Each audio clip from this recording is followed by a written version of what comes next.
Monsieur le Président de la République française, Monsieur François Hollande. Je m'appelle Moustapha Adib. Je suis un ancien capitaine de l'armée de l'air marocaine. J'avais dénoncé la corruption au sein de l'armée marocaine en l'ère de Hassan II et où Mohamed VI occupait des postes au sein de l'armée, notamment coordonnateur des services et bureaux des forces armées marocaines au Maroc. Cette dénonciation de la corruption qui sévissait au sein de l'armée marocaine m'avait valu 2 ans et demi de prison, plus la radiation des cadres des forces armées marocaines. Ce n'était pas un problème pour moi, parce que je pouvais trouver du travail ailleurs et je pouvais militer pour que mon pays initial, le Maroc, soit un bon pays. Force était de constater, après l'avènement de Mohamed VI sur le trône, que cette volonté n'existe pas au Maroc. La volonté de faire du Maroc un état de droit n'existe pas chez ce dénommé Mohamed VI. Elle n'existe pas d'ailleurs dans son entourage non plus. Vous n'étiez pas au poste en France à l'époque, vous étiez au PS et vous dénonciez toutes ces pratiques qui étaient répandues en Afrique, en Asie, en Amérique latine. Aujourd'hui, au poste où vous êtes, nous avons l'impression que vous avez changé d'attitude. Vous avez changé de façon de percevoir les choses. Vous allez vous demander pourquoi je m'adresse à vous et pas à Manuel Valls. Je vais le dire, je sais que ça fera des points négatifs, je m'en fous. Moi, personnellement, Moustapha Adib, je ne crois pas en Manuel Valls. Lors de vos élections présidentielles dernières, je ne pouvais pas voter pour vous. Parce que je n'allais pas être sur le territoire français. J'avais fait une délégation à une personne qui était sympathisante du Parti communiste français pour qu'elle fasse un vote en mon nom pour votre parti, pour vous, comme je l'ai fait déjà pour Madame Ségolène Royal, pour laquelle j'ai beaucoup de respect. Dans le cas de votre présidentielle, ça n'a pas été possible parce que la dame n'était pas disponible pour aller voter pour moi, pour vous. Avec un peu de recul, aujourd'hui, je me demande si vraiment ce n'était pas tellement catastrophique de ne pas avoir voté pour vous. Et je vais vous dire pourquoi. Vous connaissez l'adage qu'il n'est point de bonheur sans liberté, ni liberté sans courage. Ni liberté sans courage. Là où vous êtes, Monsieur le Président, Monsieur François Hollande, vous êtes obligé d'être courageux. Vous n'en avez pas le choix. Vous êtes obligé de l'être. Aujourd'hui, le 9 février 2015, vous avez reçu à l'Élysée un dictateur, un despote. L'Élysée ne vous appartient pas, Monsieur le Président. Il n'appartient ni au Parti socialiste, ni au Parti communiste, ni à l'UMP, ni au Vert, ni au Front National, ni à aucun autre parti. L'Élysée, c'est la propriété de tous les Français. Il est chargé d'histoire. Vous n'avez pas le droit d'y faire accéder des gens dictateurs, despotes. En faisant ainsi, vous touchez à l'honneur, à la dignité et aux valeurs de tous les Français. Mohamed VI est un dictateur, est un roi prédateur, est un despote, est quelqu'un qui fabrique les terroristes au Maroc pour vous les exporter ici en France. Et je me limite à la France pour ne pas m'étendre sur les autres pays. Vous voulez des preuves? Je peux vous en ramener. Et vous en avez certainement. Ce pays-là, qu'est le Maroc, dans lequel certains Français se sont immixés au début du siècle dernier pour instaurer une monarchie qui n'a rien à voir avec la volonté du peuple marocain, pour essayer de faire croire à tout le monde qu'elle est adorée, qu'elle est aimée par ce peuple marocain, ces Français-là avaient commis un crime envers les Marocains. Personnellement, en choisissant la France, je n'ai pas choisi tous les Français. j'ai choisi évidemment les Français que je connais et que j'aimais bien et avec lesquels j'ai des bons rapports. Mais surtout, j'ai choisi les valeurs de la France. Ces valeurs que j'ai envie de défendre, que j'ai envie de répondre aussi. Et que j'entends que vous aussi, vous voulez faire répondre. Mais là, aujourd'hui, j'ai eu la confirmation, la certitude que tout ce que vous dites, monsieur François Hollande, n'est que du, vous excusez le terme, que du pipeau. Comment se fait-il que 3 passants pacifiques, dont 2 personnes, voulaient lever des expressions? Au lieu de les dire verbalement, ils voulaient les exprimer par des pancartes, comme celle-ci. Elle représente la couverture d'un livre qui est vendu en France. Il est effectivement non vendu au Maroc, pour des raisons que vous comprendrez bien, monsieur le Président, mais c'est un livre qui est vendu en France. Est-ce que scander cette pancarte-là devant l'Élysée causerait une violation aux droits? Pas aux intérêts politiques et aux petits calculs politico-politiciens. Non. Dites-moi, est-ce que c'est considéré comme une atteinte aux droits français? Scander celle-ci devant la porte de l'Élysée. L'humeur des gens, la diplomatie et tout ce qui n'est pas écrit dans le droit, vous laissez s'il vous plaît de côté et vous me dites, est-ce que lever cette pancarte-là devant l'Élysée est une violation au droit français? Vous conviendrez et vous me diriez que c'est non.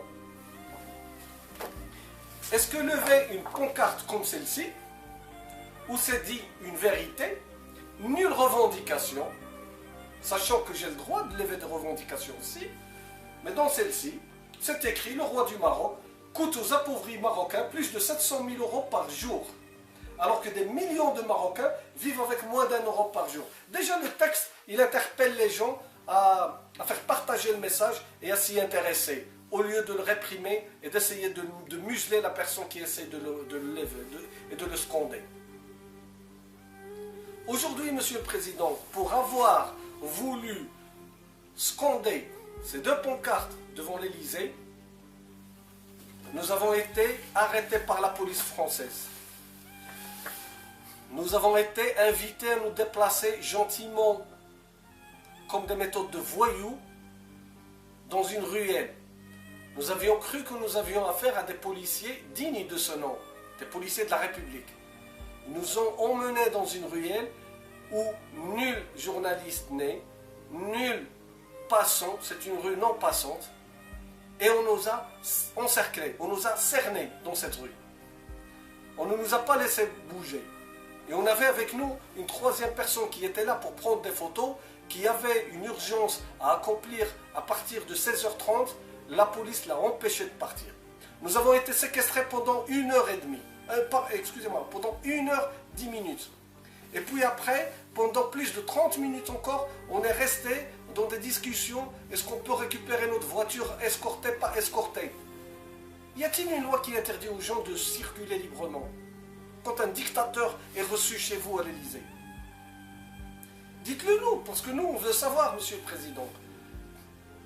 Nous, on n'aime pas l'hypocrisie, on n'aime pas le double jeu, on n'aime pas les doubles visages. Soit on vit dans une démocratie, le pays qui répond les valeurs universelles telles que je l'ai appris jeune, très jeune, par les éducateurs qui ont été chargés de m'éduquer, que ce soit à l'école ou à la maison ou même dans la rue, où on fait face à un semblant de démocratie, mais qui derrière ça, il se cache une dictature peut-être pire que celle que nous avons au Maroc.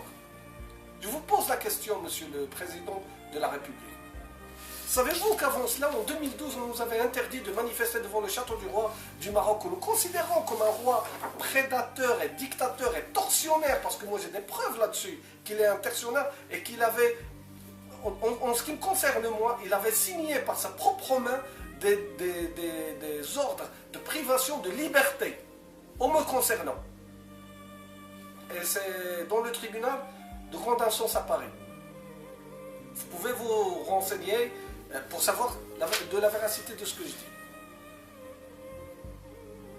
Nous, on veut savoir aujourd'hui. En 2012, on nous a interdit de manifester devant ce château bien mal acquis. On a dit, d'accord, on va attendre que la justice puisse statuer. 2 ans après, vous imaginez, Monsieur le Président, pour pouvoir manifester, pour pouvoir s'exprimer, pour pouvoir dire « je suis Charlie », il a fallu juste un petit quart d'heure. Pour pouvoir dire « le roi prédateur à Bay », il nous a fallu 2 ans et quelques, avant que la justice ne statue. Et nous avons attendu ces 2 ans. Et quand le verdict est tombé, nous avons déposé une nouvelle déclaration à manifester.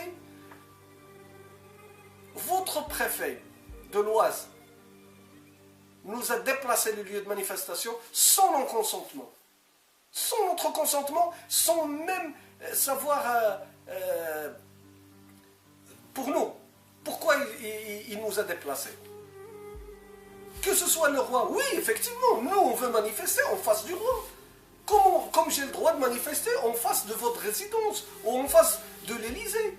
Si ce n'est pas ça la démocratie, dites-nous, Monsieur le Président, qu'on plie bagage et qu'on aille ailleurs. Dites-nous que vous n'aimez pas entendre l'expression qui vous est défavorable, qui ne vous plaît pas.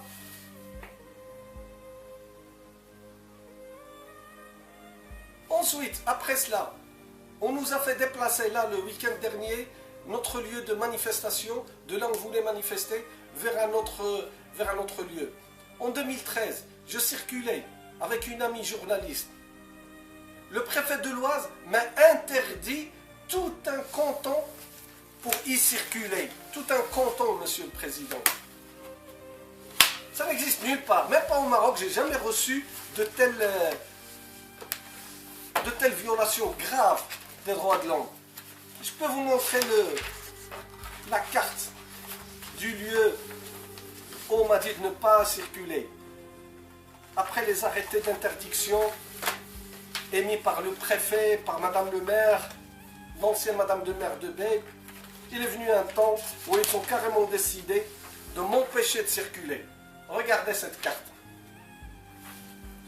Le gros trait que vous voyez, ça c'est la gendarmerie de Bay, le village de Bay qui se trouve dans l'Oise, en Picardie. Et bien on m'a dit de ne pas circuler dans cette partie du territoire français. À votre place, Monsieur le Président, j'aurais ouvert une enquête pour savoir qui a été à l'origine de cette interdiction. Comment on peut interdire à un citoyen, qu'il soit français, pas français, avec des papiers ou sans papiers, pourquoi on lui interdit de circuler sur le territoire français?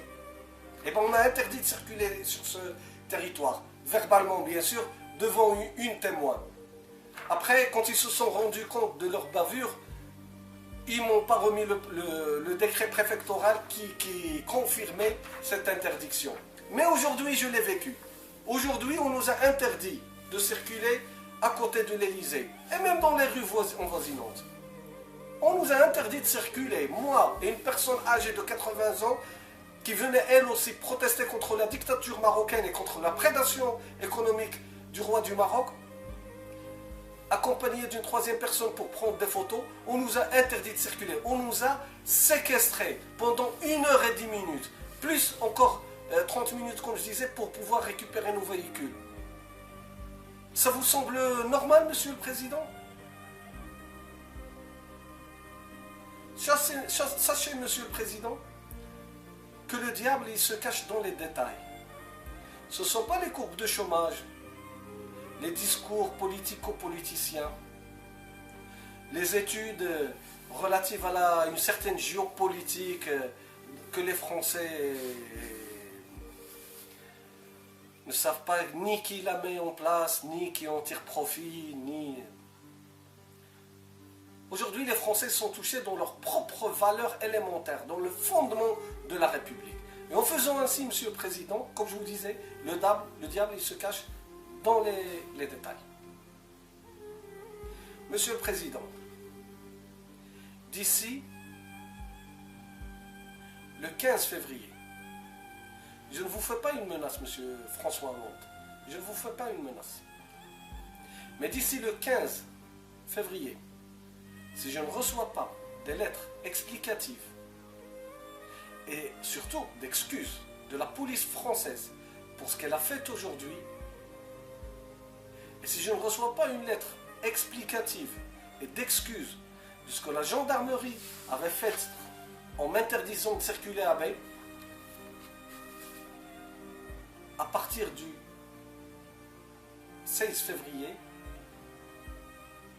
j'entamerai des actions propres à moi pour revendiquer et dénoncer tout cela. Je pense, Monsieur le Président, que vous allez être à la hauteur de cela. Et je pense que vous savez qu'il y a nulle liberté sans courage. Moi, je pensais que vous étiez courageux, Monsieur le Président. Et je pensais aussi que Madame Ségolène Royal était courageuse aussi. Mais là, je suis déçu. Mes amis sont déçus. Les membres du collectif pour la dénonciation de la dictature au Maroc sont déçus. Les Marocains vivant au Maroc sont déçus de votre attitude. Les Français vivant au Maroc sont aussi déçus de votre attitude. Je peux vous ramener des cas de centaines de Français qui se font avoir comme des pigeons au Maroc à force d'encourager la dictature et les injustices au Maroc. J'espère, Monsieur le Président, que vous allez prendre mon message à sa juste valeur. Merci.